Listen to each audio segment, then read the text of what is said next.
LB checking in, man. Keep it locked in, but in between the lines with Coach Stella. You feel me? You did.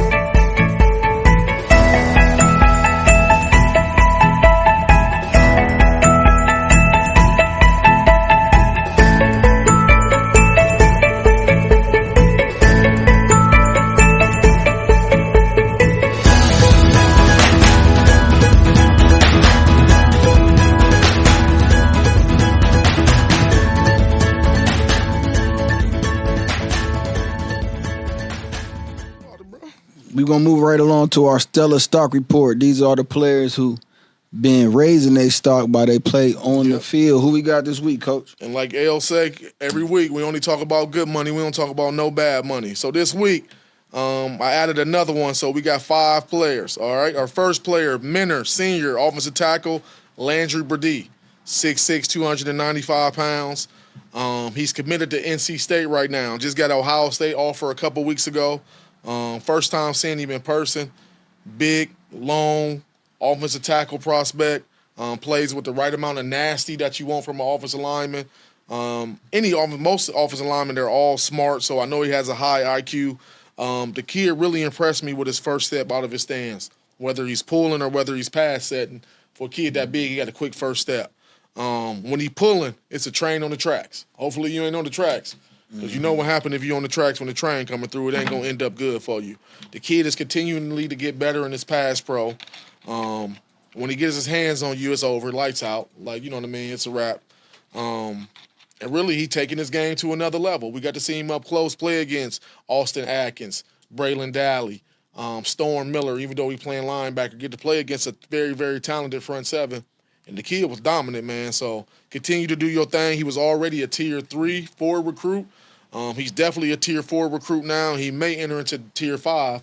We don't know what these last month and a half going to bring. But anytime Ohio State offering you, that pretty much means any school in the country can offer you once Ohio State offer you. So shout out to Landry. Keep doing your thing. And the question for Landry, L, is can the Wolfpack hold on? Can the Wolfpack hold on to Landry? Because Ohio State and other schools are coming to try to get him. So shout out to Landry. Keep doing your thing. Number 2, Walsh Jesuit, senior DB, Grant Plaskak, 6'3", 210 pounds. He's committed to Toledo. Now, we seen Grant 2 weeks ago versus Walsh Jesuit. Hoban. Sorry. I got you. Versus Hoban. He plays for Walsh Jesuit. I apologize. Appreciate you, bro. We seen him a couple weeks ago against Hoban. Number 1, this kid passed the eye test. He looked like money. Legit, looked 6'2", 6'3", 210. He looks good. Passes the eye test immediately. He's an athlete, though. He ain't no big stiff. The kid can run. He got short area quickness. He could play deep middle. I'm watching this film. He could play deep middle. He could play off the hash. He's at his best around the ball. He could fill the alley. He'll knock your block off. No false steps. When you watch him, you can tell he reading his keys. You can tell it ain't a football player out there that's just looking in the backfield and then reading and reacting. He getting high hat, low hat reads from his tight end or his tackle, and the kid plays with no false steps. He a really good tackler. We seen him against Hoban. I didn't see him miss no tackles in that game. And we know the type of ball carriers Hoban got and the type of receivers they got. He didn't miss no tackles. Like I said, he's committed to Toledo. When I see this kid, L, I can see him playing strong safety in college. I can see him playing wheel. I can see him being a big nickel, walking down over a slot and getting his hands on him, dropping in the zone. I can see him doing all of that. The question is, will Toledo be able to hold on? Toledo, which is one of the best programs we got in the MAC, probably the best program we got in the MAC. So I'm not surprised they got a good football player. The question is, can they hold on to him? I'm not trying to shoo him any type of way. Not that he would listen to me anyway. But when I see him, he just looked like a Big Ten football player, bro. He just looked like a Big Ten football player. Again, I'm not trying to push him to the Big Ten. I don't even know if any Big Ten schools are talking to him. But watching him last year as a junior and watching him this year, took his game to another level. The kid is a big-time football player, I believe. And I feel like he's a Big Ten type of football player. But Toledo is the best program we got in the MAC. They traditionally winning championships, traditionally going to bowl games, and traditionally sending kids to the NFL. So shout out to Grant, man. I'm a fan of your game. Keep balling out, baby. And we'll see if Toledo can hold on, L. We'll look at that going down the stretch. Number 3. Y'all at home might not know. He ain't going to say it. Number 3, probably L's favorite player in the state of Ohio. I'm just playing. But L actually was one of the first people to kind of pay attention to Shad. We kind of both locked eyes on him in the same game, but this kid is a football player, and that's Camp McKinley Jr. DB, Shad Davis, 5'11", 175. Right now he got one offer from Kent State. That's going to change here real soon, probably around December, January. That's going to change really, really soon. The kid is a football-playing junkie. You could just watch his film, and he's a football-playing junkie. He loves football. He loves everything about it. You could tell. He plays with the proper mental temperament you want. He ain't out there trying to be friends with nobody. He ain't dirty at all, but he ain't out there trying to be your friend. I love that. It's football. The kid is a baller. He got everything you want in a defensive player in high school. He can run and hit. He can cover. I seen him take on big offensive linemen. He can disengage from blockers and make a hit. He's also good in return game. You put him back there at returner. And he's probably their third running back, but he could be a good running back too. The kid is just a good football player, man. He can cover, he can tackle, he can blitz, he can shed. Like, he's just a good football player. So the offer's going to start rolling in real soon. When I watch him on film, to me, he's the ideal nickel corner at the next level because of everything I just said. He's going to be able to cover a slot, but he also can handle this run responsibility against the run game. He can blitz. Then you can put him back there on fourth down to be your punt returner if need be. You know what I mean? So I'm a fan of this kid, big-time football player. I think he'll end up being a Tier 2 recruit only because of his size. He's not the biggest kid. I don't care about that. The kid can play. I'm a fan of his game, fan of your game, Shaw. Keep doing your thing. And my nickname for him is Mr. Football. It's self-explanatory. The kid is football, football, football. He has that temperament. He has that game that you want in a football player. So shout out to Shaw. Keep doing your thing, baby. Number 4, Hoban, sophomore linebacker, Squeak Feaster, 6'3", 230. Right now he got 5 offers, Kent State, Kentucky, Indiana, Oregon, Penn State. That could change tomorrow. That's going to change at any given day. I won't be surprised if by March or April next year, bro, he got 25, 30 offers. I could see him being a Tier 4 recruit when it's all said and done. It's the same thing we said about Brayton last year. This kid has 2 more years. When I watched him play in person 2 weeks ago against Walsh Jesuit, I was super, super impressed. Number 1, I didn't know he was that tall. You know what I mean? He legit 6'3". He athletic. He's not just a stiff that can only make plays when you run right at him. He made plays chasing down ball carriers in the pass game, screen game, rushing the passer. And if you run right at him, he'll knock your block off for doing that too. The kid also, like Shad Davis, they play with the proper football temperament. He's not out there trying to be nobody's friend. And when I say that, I'm not saying he's out there being dirty or doing too much. I'm saying that from a football coach. He has the temperament you want from your players on game night. Fierce tackler, plays with violence. We seen him have a big-time hit in the game 2 weeks ago. The thing that also helps him, number 1, of course, his bloodlines, but he's a great wrestler. He's a big-time wrestler. He's also one of the best wrestlers we have in the state of Ohio. I think that helps him out. We seen him a couple weeks ago. He had 10-plus tackles all over the field. Plays with the proper energy and temperament. I just love – he's a natural tone setter. He's going to be that kid that on game night, when he get to college, he probably going to be giving a pregame speech in the middle of the team. He's just that type of kid. Of course, we know how good his brother is, so the bloodlines is there. This kid is a football player. I can see him being a Tier 4, and when it's all said and done, I can see him going wherever he want to go in the country. So whatever school get them, you got a big job recruiting the Feaster home. But that kid is a player. Shout out to Squeak. That's what he want to go by, so keep doing your thing, Squeak. We'll see you this Friday. And last but not least, baby, we had to go a little bit out of state for this one, L. Since he went out of state, we had to go out of state. But he from pretty much our backyard, 15, 20 minutes away from us. And the kid taking his game up to another level, so we had to talk about him. And that's that's First Academy, which is in Florida. The First Academy senior cornerback, Danny Odom III, 6'2", 180 pounds. He got 53 offers, but he committed to Nebraska. Michigan just recently offered. I know Ohio State for sure ain't stopping. I know Penn State for sure ain't stopping. So this kid has took his game and took his status from being a tier 4 recruit to a tier 5 recruit. And you know what I mean by tier 5 recruit? That means when you getting recruited literally by every school in the country, you can go wherever you want to go. And his game is backing that up. A couple of weeks ago, he had a game with 3 interceptions in it. He playing in Florida, so he's not playing against no scrubs. You get 3 interceptions in the game, that's hard to do for a corner.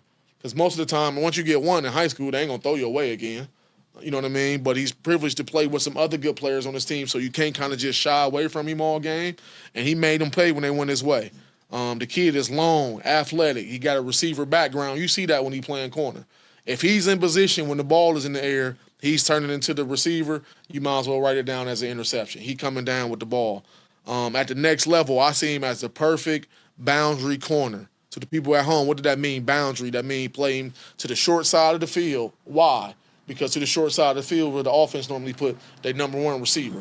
I want him guarding the Milan Paris's. I want him guarding the number 1 receiver. He give me that type of vibe. He got that energy. He got that competitiveness. No, I want him, coach. Put me on the island with him. I got him all game. So shout out to Danny. Played with and he still got that feral dog. You could tell he learned that. He got that dog. I ain't gonna say he got it from Farrell. It's probably already born in him. But he got it in him from the sense of being born and raised in Farrell with that family that he come from, that background, the pedigree of men that been coaching him and putting love into him. The kid got it all, man.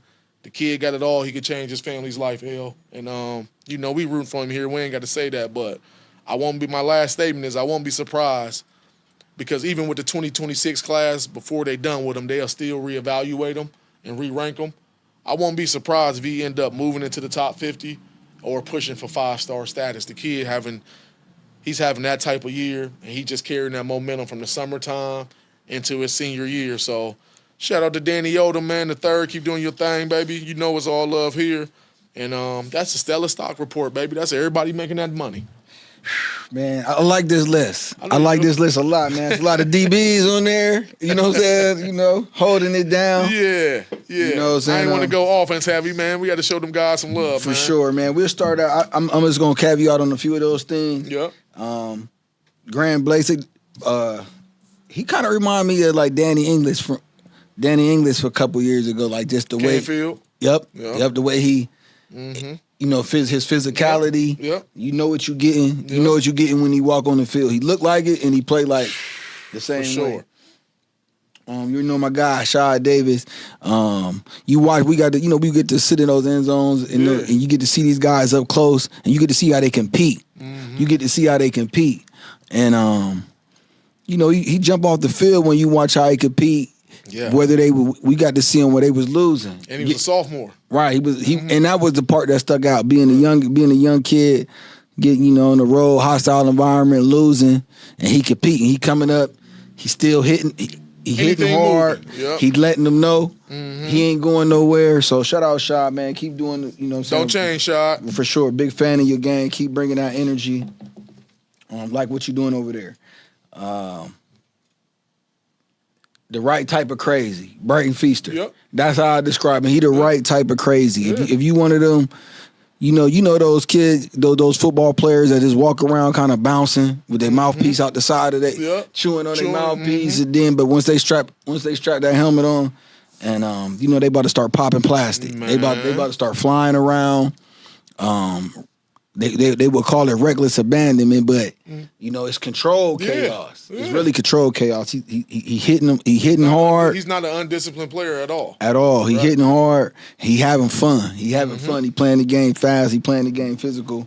And like you said, only to be a sophomore. Man, I don't know. They're gonna have to find something. They're gonna have to find something to do. Yeah. For the next 2 years, because I got a feeling most teams gonna be running to the opposite side away from him. So he make sure you can't, because his brother's still gonna. Oh yeah! Oh my gosh! Yeah. So moving right along, we don't gotta. You know what I'm saying? That's crazy. Yeah. And of course D3. And I encourage anybody when it comes to Danny Odom, if you're not familiar and you want to just get a little bit more insight about this young man, go check out our interview. Coach Stella did a great interview with Danny Odom III when he did his commitment to the University of Nebraska at Farrell. at the Pegues Sports Complex, and you will see what type of confidence and what type of character that Danny Odom has, and then when you see the way he playing, and it'll all make sense. You know what I'm saying? If you watch that interview, you watch how his community rallied around him, how that whole environment was during that commitment ceremony, and then you watch him play, it'll all kind of. When he play, Danny remind me of an old school Warren kid. That's why I say that. When he plays, he's playing with his city on his back. Indeed. When Danny Odom playing, he might be in Florida. He got Pharaoh on his back. And I mean that in a good way. Not that he's trying to stunt for him, but my people raised me a certain type of way. They raised me to play a certain type of way. I ain't with them right now, but I got to put on for them. You know what I mean? They trusted me to send me down here to go take care, go handle my business and further my future so I can take care of my family. That reminds me of an old school Warren player. For sure. You know what I mean? The temperament. When I was young growing up, bro, and we go play wherever, whatever, it was always an old player or OG or somebody in the neighborhood. When we playing Master or whoever, hey, you know you're from Warren, man. Don't go down there messing around. You representing for us. Danny Odom give me that same feeling, bro. No matter if he in Florida playing for the First Academy, he got Pharaoh on his back, he got Pharaoh on his chest, he got Pharaoh in his blood. And that ain't gonna never change. You can tell with that type of kid. I'm praying for him, wishing for him, because he can go change his family's life for sure. For sure, man, for sure. So that's our Stella Stark report for this week. Yeah. A bunch of ballers. I'm taking it up a notch. We coming down the stretch, bro. You know what I'm saying? Raising their stock. You know what I'm saying? Playing the game the way we like to see it being played. No doubt. So shout out to everybody on those lists. Moving right. Mario Manningham, stay locked in between the lines and Coach Stella.